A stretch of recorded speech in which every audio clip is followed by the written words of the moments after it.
Hola, esta es la primera clase de historia crítica del pensamiento geopolítico y vamos a ocuparnos del pensamiento clásico en la geopolítica.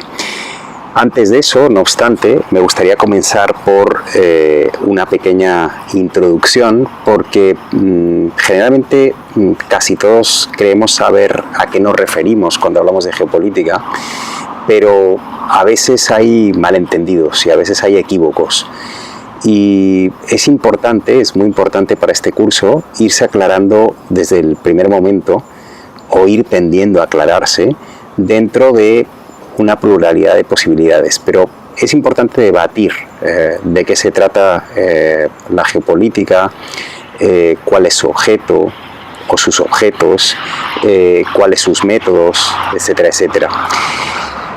La geopolítica es relativamente joven. Como dije en el video de presentación, se puede fechar 118 años. La primera vez que fue mencionada la palabra fue en 1900. Eso explica algunos, no todos, de sus problemas de perfil, sus déficits de institucionalización, sus debates metodológicos.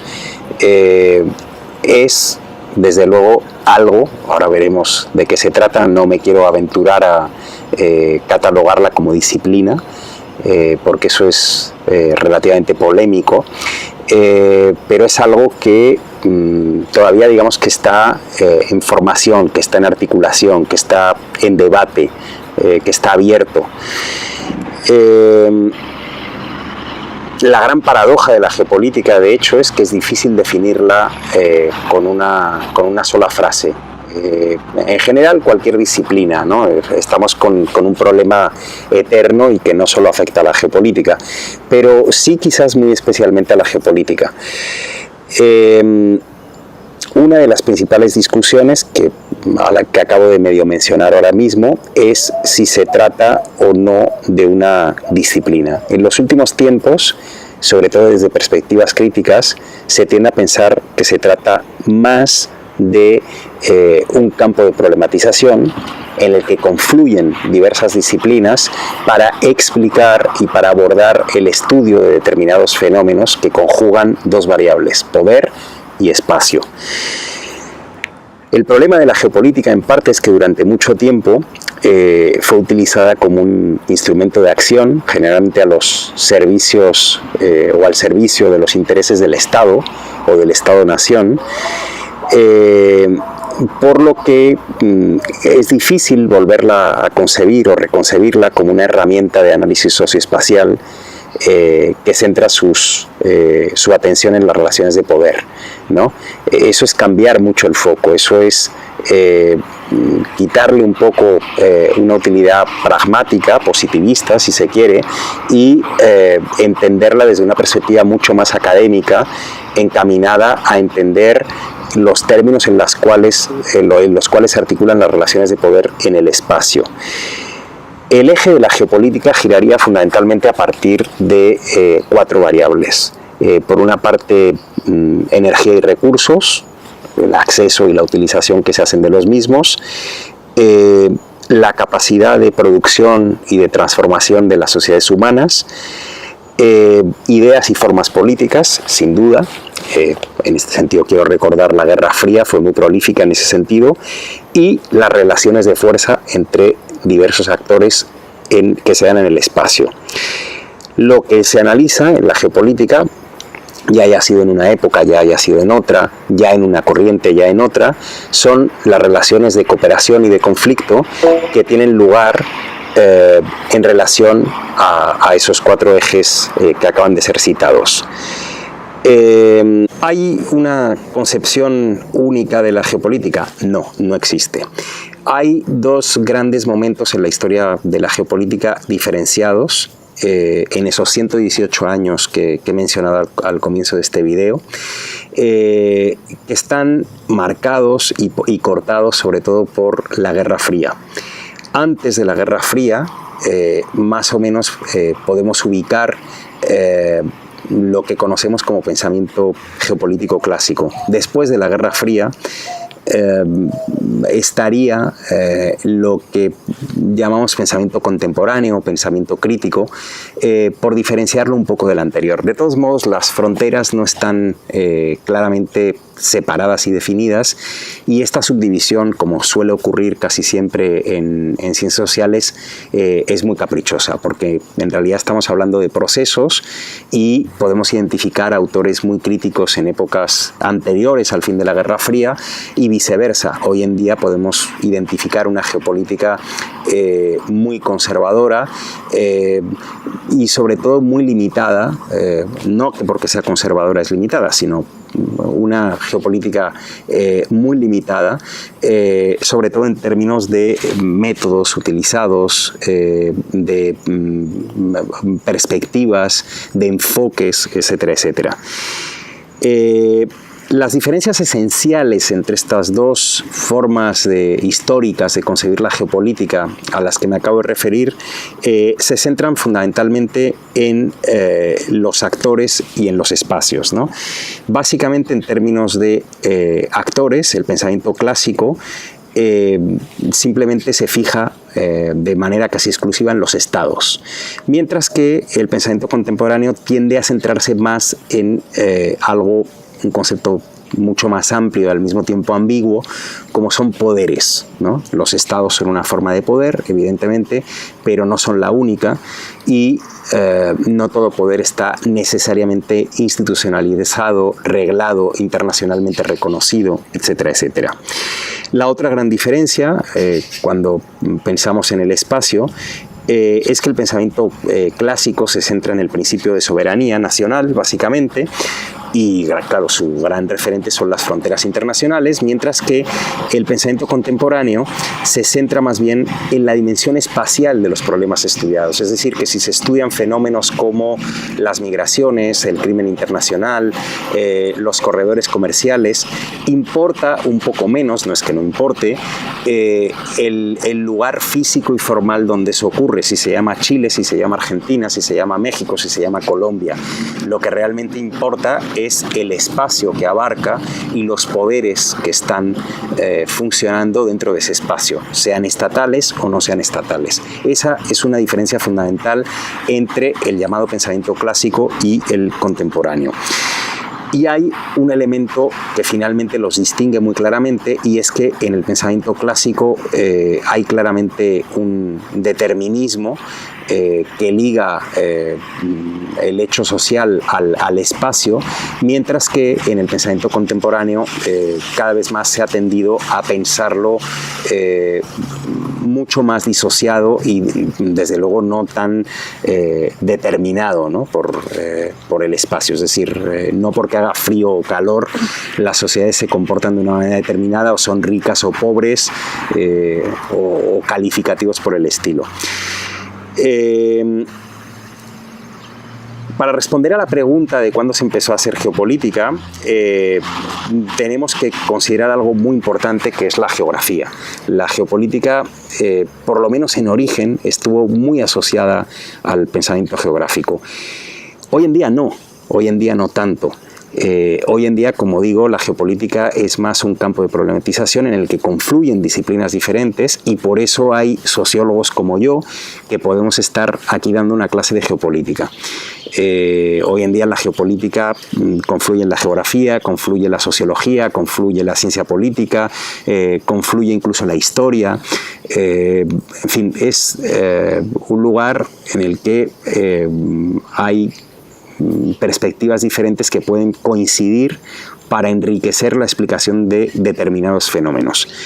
Pero en sus orígenes la geopolítica nació muy ligada a la geografía, y la geografía durante el siglo XIX y buena parte del siglo XX estuvo muy ligada al poder, y concretamente al poder de los estados. Los estados eran una variable fundamental, los geógrafos lo sabrán mejor que yo, para entender el, digamos, desembarco moderno de la geografía como una disciplina relativamente equiparable a otras, ¿no? Y eso evidentemente condicionó mucho su evolución y sobre todo su evolución académica. Muchas veces la sesgó, la limitó, la subordinó a los intereses del Estado, que eran básicamente asentar el territorio nacional, descubrir fuentes energéticas, tomar posiciones en relación a poderes que podían ser concurrentes, etcétera, etcétera, ¿no? Eso era lo que más importaba por encima de entender determinado tipo de fenómenos como los que me he referido hace unos minutos, ¿no? Porque claro, pretender que, por ejemplo, la inmigración sea un fenómeno contemporáneo, pues que se lo pregunten a Argentina, o que se lo pregunten a Estados Unidos, o que se lo pregunten a muchos países latinoamericanos que durante el siglo XIX recibieron a millones de personas. El problema no es ese, sino que realmente la herramienta, la forma en la cual abordábamos el fenómeno de la migración la limitaba mucho a salió gente de Italia y llegó a Argentina, no a explicaciones mucho más de fondo y que además exploraran posibilidades espaciales que en aquel momento ni siquiera se pensaban, ¿no? La geopolítica, como ya he dicho en alguna ocasión, se remonta al año 1900, que fue el momento en el que Rudolf Kjellén, un autor sueco, enunció por primera vez el nombre de geopolítica, la palabra mágica, como la llamo yo, ¿no? Porque fue un término que siempre ha tenido mucho éxito, que siempre ha atraído mucho a personajes de todo tipo, dentro y fuera de la academia, también en el mundo político, y sin embargo, lo que buscaba Kjellén, por ejemplo, en aquel momento, paradójicamente, es algo que tiene poco o nada que ver con lo que hoy entendemos más o menos por geopolítica. Lo que Kjellén buscaba y a lo que Kjellén se refería era a algo parecido a lo que hoy llamamos ciencia de la administración. Buscaba sí una disciplina que conjugara distintos campos de conocimiento, pero le interesaba mucho más entender cómo funcionaba el Estado y contribuir al desarrollo del Estado que contribuir al conocimiento espacial de los fenómenos políticos, ¿no? Era muy diferente la perspectiva, ¿no? Kjellén incluso ha sido acusado de reduccionismo, de ser ligeramente superficial, etcétera, etcétera. Y curiosamente, que es algo que no suele ocurrir con muchos campos de conocimiento, Kjellén es un personaje poco estudiado, ¿no? Muy poco estudiado en relación a otros autores, como los que ustedes van a leer ahora, como el propio Mahan o como el propio Ratzel, que tienen desarrollada gran parte de su obra antes de 1900, precisamente, o como el propio Mackinder, que paradójicamente nunca se sentía cómodo dentro de la denominación geopolítica. Él decía que lo que hacía era geografía y le molestaba especialmente el término geopolítica, porque como buen británico, como diputado británico, diputado conservador británico que llegó a ser, como primer profesor de la cátedra de geografía en Oxford, temía ser, a partir de la geopolítica, ser equiparado a autores alemanes como Ratzel, por ejemplo, que le parecían, digamos, poco académicos, poco ortodoxos, ¿no? Entonces, estos son un poco los principios paradójicos de la geopolítica, que, como les insisto, es un proceso de construcción, es un campo de problematización que se ha ido construyendo a lo largo del tiempo y que en sus inicios tuvo un nacimiento demasiado formalista, demasiado ligado, como digo, a la geografía, un poco reduccionista en ocasiones, muy influido por el darwinismo social, muy ligado a la experiencia colonial, sin duda, ¿no? Hubo tres procesos esenciales que marcaron el inicio de la geopolítica, por resumirlos de una manera más ágil, ¿no? Por una parte, la construcción del Estado-Nación, en base al principio de soberanía que he mencionado previamente. Por otro lado, el desarrollo de los mercados nacionales, sobre todo en Europa, y hay que recordar que, al menos en sus orígenes, la geopolítica surgió a partir de Europa, fundamentalmente, y la empresa colonialista, que en aquella época, a caballo entre el siglo XIX y el siglo XX, estaba fundamentalmente focalizada en Europa y sobre todo en tres países: Gran Bretaña, Francia y Alemania. La geopolítica, de hecho, un poco como me he referido previamente a la geografía, y conocen mejor que yo los geógrafos que están participando en este seminario, nació muy ligada al poder, como la geografía, y estructuró o contribuyó a estructurar discursos militares y administrativos que se rigieron por dos valores esenciales, ¿no? Esto es la geopolítica clásica, la que ustedes van a leer esta semana. Uno, la nación, y dos, la civilización. Esas ideas articulan la geopolítica clásica. Y esas ideas, además, son las que llegan y las que se leen en un primer momento, sobre todo a partir de los años 20, de los años 30, sobre todo en Argentina y en Brasil, las que se leen en América Latina, ¿no? Así que la geopolítica llega como una propuesta útil para el poder, muy ligada a círculos militares, muy ligada a la idea de nación, y que por lo tanto da siempre un enfoque nacional a las cosas. Esa es la primera geopolítica que llega a América Latina desde Europa.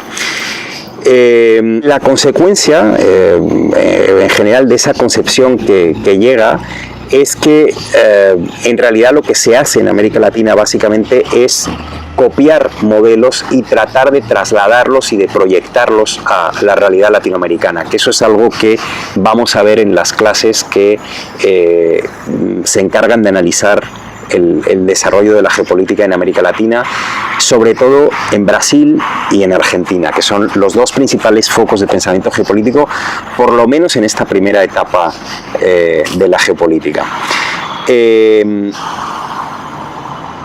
Hay un periodo anterior a este del que estamos hablando que yo no quiero dejar de mencionar, porque en algún momento en clases posteriores recuperaré, por lo menos mencionándolo, y es una geografía geopolítica. La frontera es muy difícil de establecer en los primeros tiempos, ¿no? Si no fuera porque la geografía que se hacía era una geografía que no consideraba prácticamente el factor humano, pero hay una geografía un poco distinta, ¿no? Y que tiene tendencias que van a aparecer curiosamente más en el periodo contemporáneo, ¿no? Es una geografía anarquista que está siendo recuperada por algunos autores. Si alguien tiene un interés particular en ellos, se lo puedo mencionar en los foros, alguna bibliografía.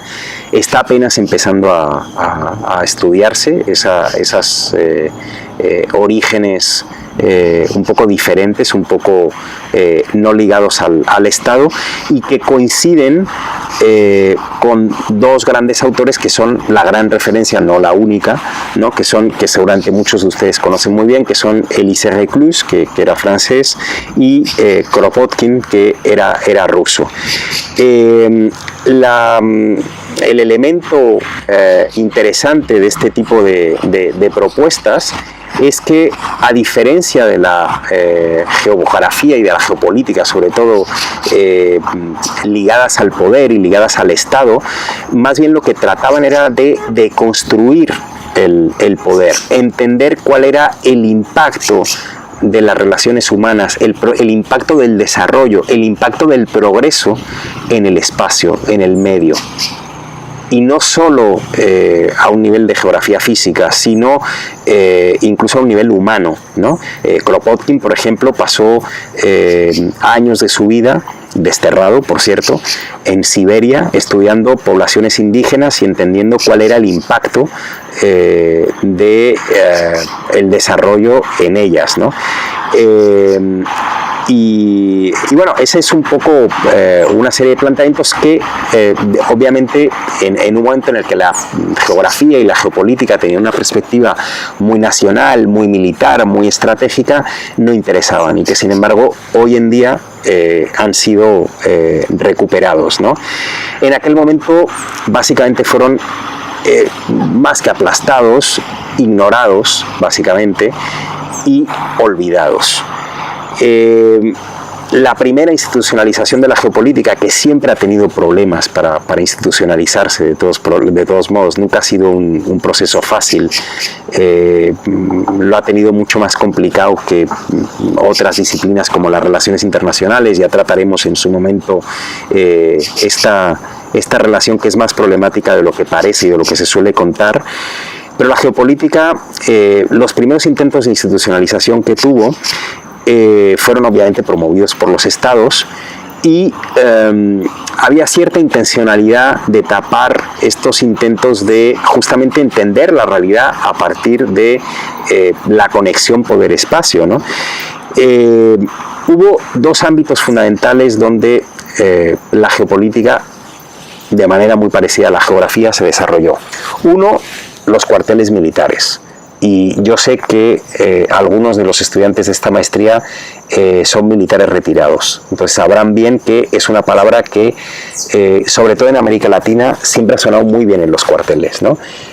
Y siempre ha sonado como algo atractivo, honroso, como una forma de pensamiento elevado, y lo es probablemente, pero hay que entender de qué manera llegó la geopolítica a los cuarteles, ¿no? Uno de sus principales impulsores fue Bismarck en Prusia, cuando todavía no era Alemania, ¿no? Y aquello sirvió como modelo, ¿no? Aquellos planes de estudio, aquellas seminarios, ¿no? de análisis político de realidades vecinas, ¿no? Que eran considerados como enemigos, etcétera, etcétera. Eso es algo que contribuyó a ir asentando una cierta forma de conocimiento geopolítico, ¿no? El otro en Europa fueron las llamadas sociedades geográficas. La más conocida, la que yo siempre pongo como ejemplo a mis estudiantes, es el National Geographic, ¿no? Que es americano, existe en otra latitud, pero por supuesto estas sociedades geográficas también existían en Gran Bretaña, en Francia, en Alemania, y eran sociedades que estaban, aparentemente lo que las conectaba era el interés por la geografía, pero estaban muy ligadas a los mundos de los negocios, ¿no? Y realmente muy ligados a las empresas coloniales. Se trataba, sí, de conocer el mundo, pero se trataba de conocer el mundo con unos fines positivistas, con unos fines colonialistas incluso, ¿no?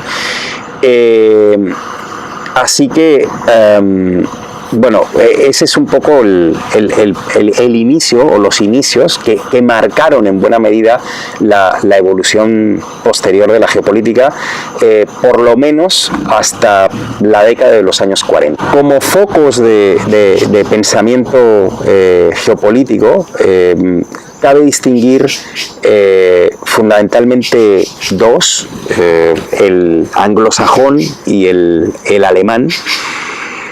Y hay un tercer foco, lo voy a decir antes de que alguien me reclame, que es el foco francés, al que a mí de todos modos, por razones de organización de este seminario, me gustaría más referirme dentro de varias clases, cuando me centre de lleno en el pensamiento geopolítico en Francia, porque ahí lo vamos a necesitar más, ¿no? Ahora simplemente lo quiero mencionar como otro foco importante de pensamiento geopolítico. El otro sería Estados Unidos, pero en Estados Unidos es difícil hablar realmente de una corriente de pensamiento, sino más bien de algunos autores que progresivamente se fueron interesando por la geopolítica a partir de perspectivas y de experiencias muy diferentes, ¿no? Que iban desde la geografía hasta la diplomacia, pasando por el interés por las fronteras, que en aquella época estaba en boga. Es decir, en Estados Unidos cuesta más de hablar de un foco hasta por lo menos bien entrado el siglo XX, ¿no? El gran foco en estos inicios del siglo XX es Gran Bretaña, fundamentalmente, ¿no? Tampoco es que hubiera una escuela de pensamiento, como tampoco la había realmente en Alemania. Lo que había era rasgos comunes en relaciones a temáticas, a enfoques, a debates, etcétera, etcétera, ¿no? La gran diferencia del pensamiento político anglosajón, y lo van a ver en los escritos, en relación a la Geopolitik alemana, Geopolitik con K, es que la geopolítica anglosajona siempre tuvo, los Mackinder y compañía, una pretensión de cientificidad que los alemanes tendían a tener mucho menos, ¿no? Además, la geopolítica alemana estaba mucho más influida, o mucho más claramente influida por el darwinismo social, ¿no? Y mucho más centrada, por cierto, en la idea de Estado y por lo tanto en esta idea de equilibrios estratégicos, etcétera, etcétera, ¿no? El elemento común, en realidad, radicó en establecer algo, un vínculo que todavía hoy en día existe y que determina y que caracteriza la geopolítica entre política, entre poder y espacio. Ese vínculo es una constante que viene hasta hoy en día, ¿no? La pretensión de cientificidad anglosajona a la que me he referido previamente en realidad no excluía la preocupación por una serie de temas que después poco a poco se van incorporando al debate geopolítico, como el dominio, el control, la influencia, etcétera, etcétera, pero sí había una obsesión que era muy típica de esta época, repito, con las problemáticas que afectaban al Estado y en concreto al Estado británico, que en aquel momento era realmente el Imperio Británico, ¿no? Entonces sí se abordaban problemáticas como el dominio, el control o la influencia, pero se hacían siempre desde la perspectiva de los intereses o de las necesidades del Imperio Británico. El propio Mackinder, lo van a ver en las lecturas, bueno, creo que ahí no lo dice así tan claro, ¿no? Pero van a ver qué es lo que subyace de ellas, ¿no? Decía que su objetivo fundamental, y eso que tenía pretensiones científicas, decía que su objetivo principal era preservar el Imperio Británico, al que consideraba en su máximo apogeo, y efectivamente estaba en su máximo apogeo. Esa era la pretensión de Mackinder cuando hacía, según él, geografía, no geopolítica. Curioso, porque después Mackinder es reivindicado como uno de los autores fundamentales de la geopolítica, ¿no? Pero esto es algo a lo que se van a tener que ir acostumbrando, ¿no? Muchos autores a los que nos vamos a referir formalmente no hacían geopolítica, pero es que si nos refiriéramos solo a los que formalmente hacen geopolítica, no conseguíamos construir esta historia del pensamiento geopolítico de una manera sobre todo entendible, rica, con conexiones, entendiendo los debates, la evolución, las características, los puntos marcantes, etcétera, etcétera, ¿no?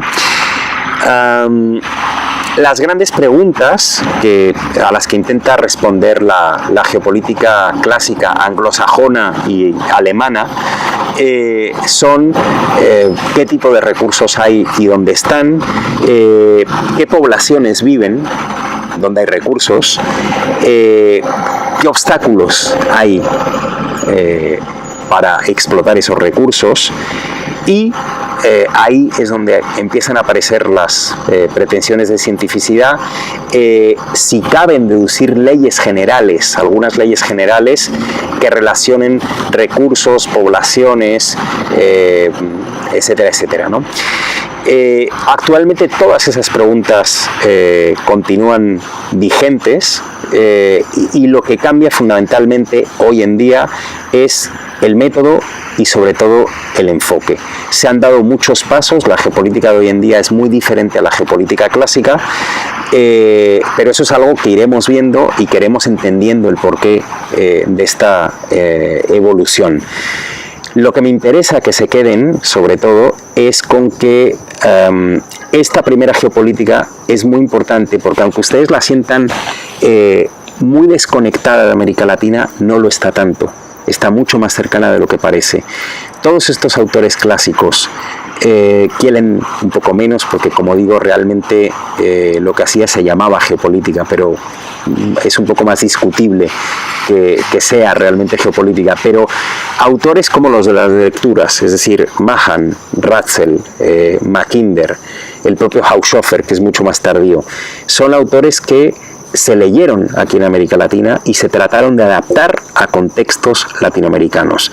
Y dictaduras, por ejemplo, como la argentina o como la brasileña, saben mucho de eso. La perspectiva era mucho la de los modelos originales y por lo tanto es muy importante entender cuáles fueron los modelos originales, cuáles fueron sus características principales para poder entender por qué la geopolítica latinoamericana, por ejemplo, nació en los cuarteles militares, por qué nació asociada a la idea de nación, por qué tenía deficiencias académicas especialmente significativas, etcétera, etcétera, etcétera, etcétera, porque si no, no logramos entender por qué ha habido un avance a lo largo de los últimos años. Para terminar esta clase, lo que me gustaría es remarcar efectivamente el carácter multidisciplinar de este campo de problematización que estamos abordando. Yo entiendo que los geógrafos puedan decir, bueno, no se habla de tal cosa, no se habla de otra, los sociólogos puedan tener otra. Hay que tener una visión de conjunto que es la que nos va efectivamente a dar las pautas de entendimiento de todo el proceso. A lo largo de estas clases iremos viendo e iremos haciendo paradas en distintas áreas de conocimiento y eso es muy importante entenderlo a partir de esta primera clase. Nos vemos dentro de una semana.